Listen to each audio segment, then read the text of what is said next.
Welcome to citizens pulse. నేను మీ రాజేష్.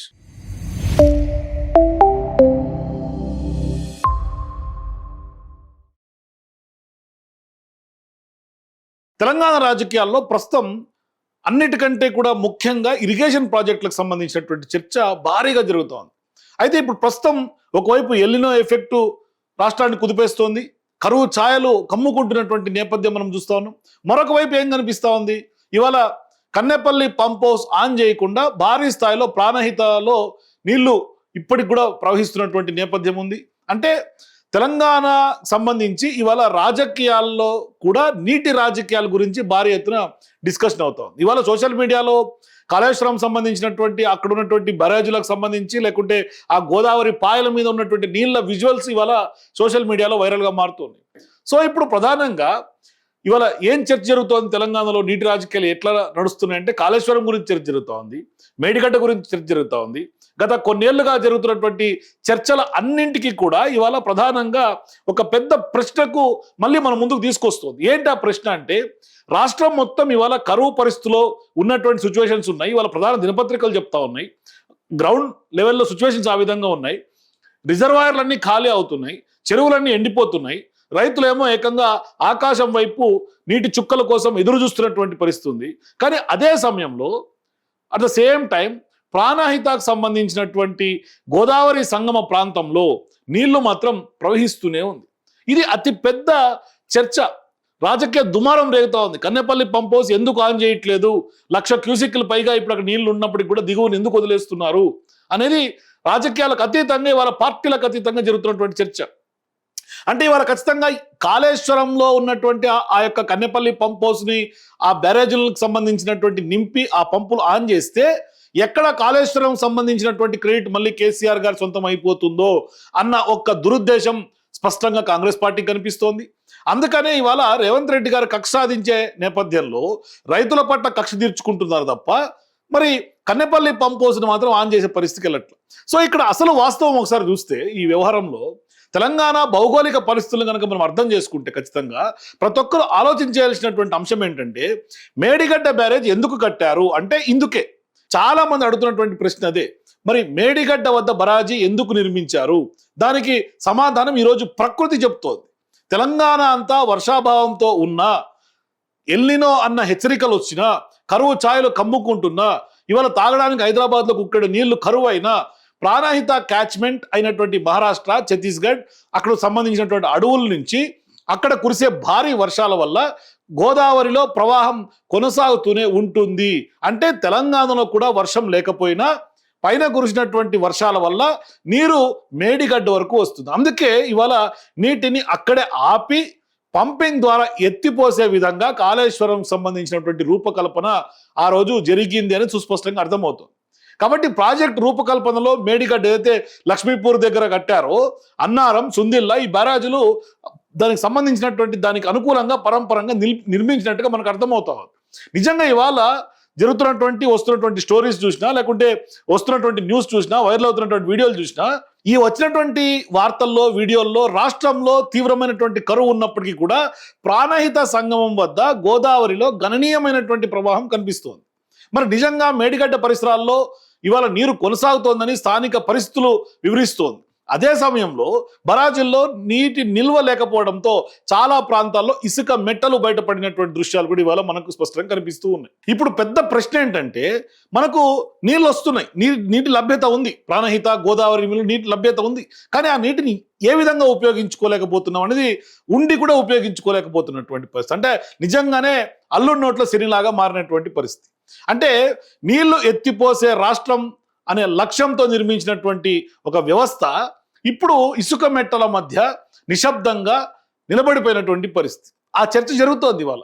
వాస్తవానికి ఇవాళ మనం అందరూ గమనించాల్సినటువంటి విషయం ఏంటంటే, అసలు కాళేశ్వరం ఉద్దేశం ఏంటనేది తెలుసుకోవాల్సినటువంటి అవసరం ఉంది.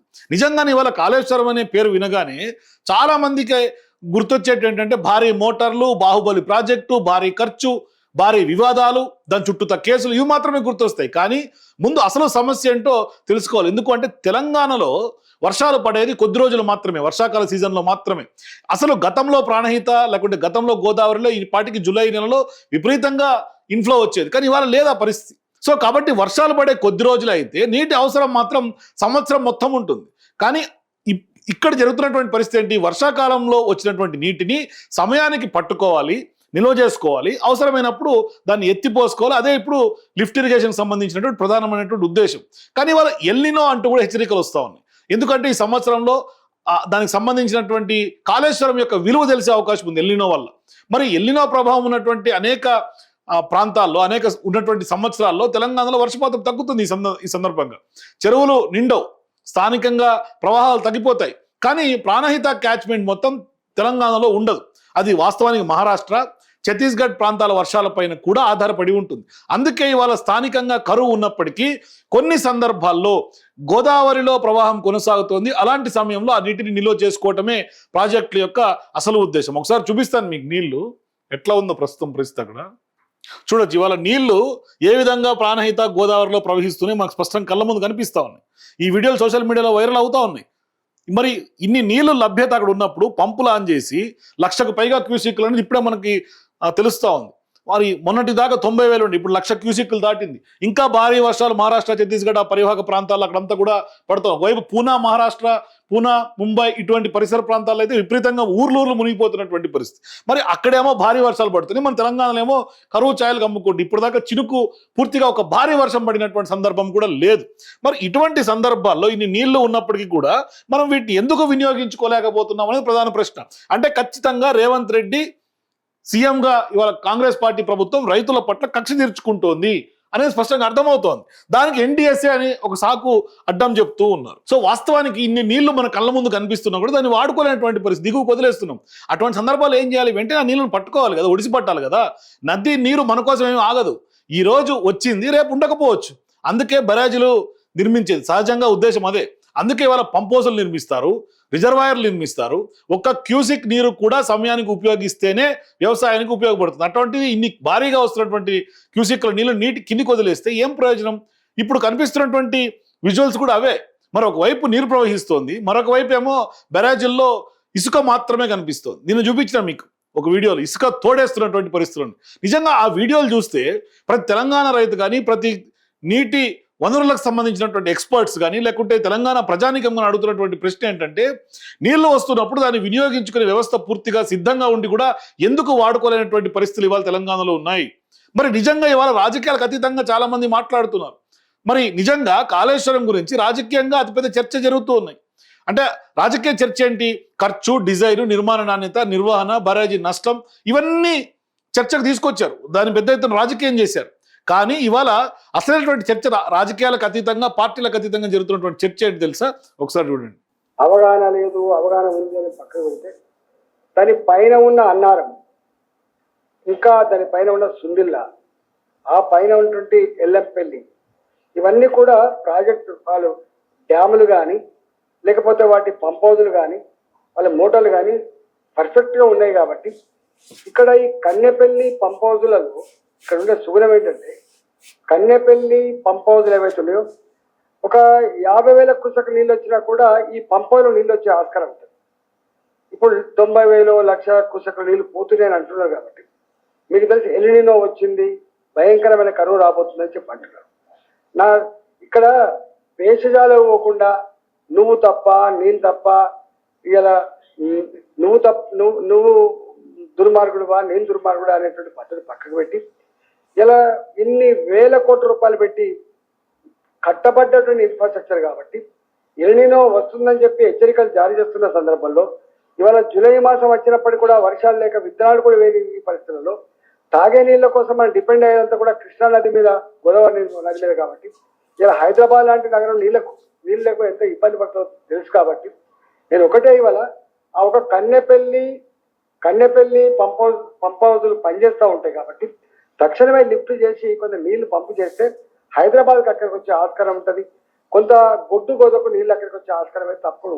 సో చూసారు కదా ఈటల రాజేంద్ర గారు బీజేపీ ఎంపీ ఏమంటున్నారు అంటే, పార్టీలకు అతీతంగా ఇవాళ కన్నెపల్లి పంప్ హౌస్ ఆన్ చేయాలని ఒకవైపు బీఆర్ఎస్ పార్టీ రైతుల పక్షాన పోరాడుతుంది. మొన్న కేటీఆర్ గారు పెద్ద ఎత్తున నిజంగా మీకు ఆపరేట్ చేసే సోయి లేదని చెప్పి ఆయన మాట్లాడాడు. డైరెక్ట్గా కన్నెపల్లి పంప్ హౌస్లో నీళ్లను జనాలకు చూపించేందుకు ఆయన పోయిండు.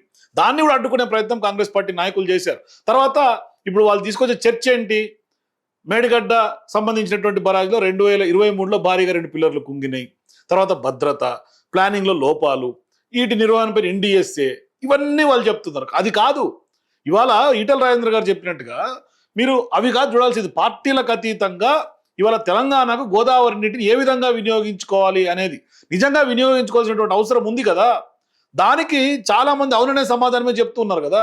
ఎలా వినియోగించుకోవాలి, ఎట్లా నిర్వహించాలి, ఎలా భద్రపరచుకోవాలి నీటిని అనే అంశాలపైన చర్చ కొనసాగుతోంది ఇవాళ.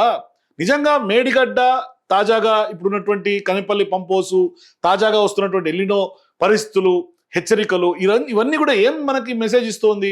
మన కళ్ళ ముందే ప్రవహిస్తున్నటువంటి నీళ్లు కనిపిస్తూ ఉన్నాయి, ప్రవహించే నీళ్లు వెళ్తూ ఉంటే చూస్తూ ఉండిపోతామా? లేదంటే కరువు కాలంలో ఉండి కూడా ప్రాణహితలో ప్రవాహం కనిపిస్తే కూడా నిజంగా ప్రకృతి మనకి ఇచ్చినటువంటి అవకాశాన్ని తీసుకుని అవకాశాన్ని శాస్త్రీయంగా, సమర్థవంతంగా, సురక్షితంగా ప్రజలకు ఏ విధంగా ఉపయోగపడాలి అనే ఉద్దేశంతో ప్రభుత్వం ఆనాడు భారీ స్థాయిలో కాళేశ్వరం ప్రాజెక్టు నిర్మించి మనందరికి కూడా జీవనాడిగా తెలంగాణకు ఉంచితే ఇప్పుడు దాన్ని కూడా మనం వాడుకునే పరిస్థితి లేకుండా నీరు ఉంటే కూడా దాన్ని పట్టుకోలేకపోతున్నాము అంటే నిజంగా కరువు వచ్చినప్పుడు ఇది ఒక గొప్ప కాళేశ్వరం ఒక వరప్రదాయనిగా ఒక అవకాశంగా తీసుకోవడం మానేసి ఇవాళ నిజంగా ఆనాడు కేసీఆర్ గారు అవన్నీ కూడా దురదృష్టిలో నిర్మించినటువంటి ప్రాజెక్ట్ని కూడా ఇవాళ కావాలనే చేస్తున్నటువంటి పరిస్థితి కనిపిస్తుంది. ఇవాళ ప్రకృతి కరువు వచ్చినప్పుడు ఈ యొక్క ప్రాజెక్ట్ యొక్క విలువ తెలంగాణ ప్రజానీకానికి అర్థమవుతోంది. అవి పక్కన పెట్టి రాజకీయం చేసి పెద్ద ఎత్తున మసిపూసి మారాడిగా చేసే ప్రయత్నం చేస్తూ ఉంటే దీన్ని ఎట్లా అర్థం చేసుకోవాలి? కాబట్టి ఖచ్చితంగా తెలంగాణలో ఉన్నటువంటి కాంగ్రెస్ పార్టీ ప్రభుత్వం ఖచ్చితంగా ఒకసారి పునరాలోచన చేయాల్సినటువంటి అవసరం ఉంది. తెలంగాణ రైతుల కోసం ఆలోచన చేయాల్సినటువంటి అవసరం ఉంది. ఇవాళ విజువల్స్, పార్టీలకు అతీతంగా మాట్లాడుతున్నటువంటి చర్చ, ఇవన్నీ కన్సిడర్ చేయాల్సినటువంటి అవసరం ఉంది. కాబట్టి ఖచ్చితంగా కాళేశ్వరం విషయంలో ఇవాళ ప్రాణహితలో ప్రవహిస్తున్నటువంటి నీళ్లు చూసిన తర్వాత మీకేమనిపిస్తుంది? మే ఏప్రిల్ కింద కామెంట్స్ చెప్పండి. For more videos please watch citizens pulse.